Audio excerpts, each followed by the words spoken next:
Bonjour à tous et à toutes, je suis le docteur Benkounoubé Julie. Je suis membre de l'Ordre national des médecins du Cameroun et j'exerce à l'hôpital Baptiste de Bopi, ici à Douala. Je viens par cette vidéo parler d'un thème qui, je pense, touche la plupart des Camerounais. Il s'agit de la consommation des produits, des médicaments de la rue. Pourquoi est-ce que cela pose un problème? Parce qu'il y a un grand degré d'incertitude vis-à-vis des médicaments de la rue. Vous ne savez pas quelles sont les compagnies qui les fabriquent, si ces compagnies sont agréées, si avant de produire ces médicaments, elles ont eu toutes les autorisations, elles ont passé toutes les étapes, vous ne savez pas. Vous ne savez même pas si la personne qui vous vend ces produits, s'il n'a pas fait des mélanges, des concoctions, vous ne savez pas. Vous ne pouvez pas être sûr. C'est pour cela que je dis qu'il y a un grand degré d'incertitude comparé à si vous achetiez vos médicaments dans une pharmacie en bonne et due forme. Vous ne pouvez pas vraiment comparer. C'est beaucoup plus sûr de prendre ces médicaments en pharmacie. Ça, c'est d'un. La deuxième chose, c'est quoi? C'est que les personnes qui vous vendent ces médicaments, ils n'ont aucune formation médicale. Ce sont des personnes qui sont en fait des commerçants. Ce sont des commerçants. Ils ne connaissent ni les doses, ni les fréquences. Ils ne savent pas dans quelles circonstances donner quoi. En fait, ils ne peuvent pas vous fournir un avis médical réel.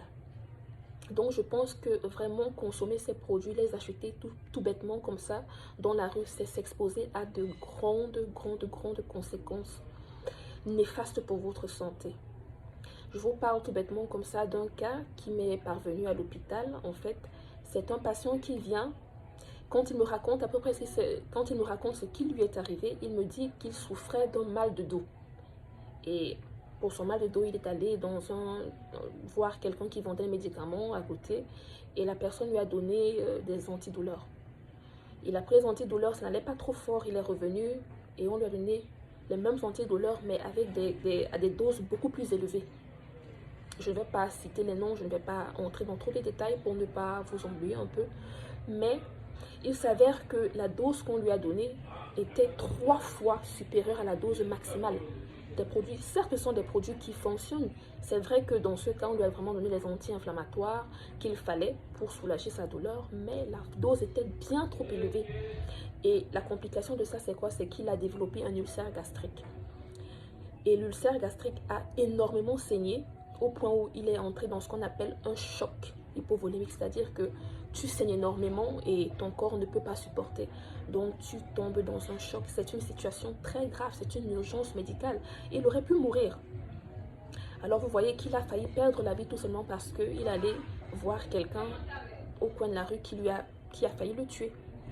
Donc c'est juste pour vous encourager, mesdames et messieurs, à vraiment, quand vous avez un problème de santé, allez à l'hôpital. Faites-vous suivre par quelqu'un qui a la formation nécessaire pour vous aider. N'allez pas vous faire suivre par des commerçants qui ne veulent vendre, ils ne veulent que vendre leurs produits en fait. Et à la fin, vous pensez que c'est moins cher, mais vous allez dépenser beaucoup plus pour gérer les complications qui surviendront après avoir vu ces gens-là. À bon entendeur, salut. Merci de m'avoir écouté et on se retrouve pour une prochaine vidéo. Au revoir.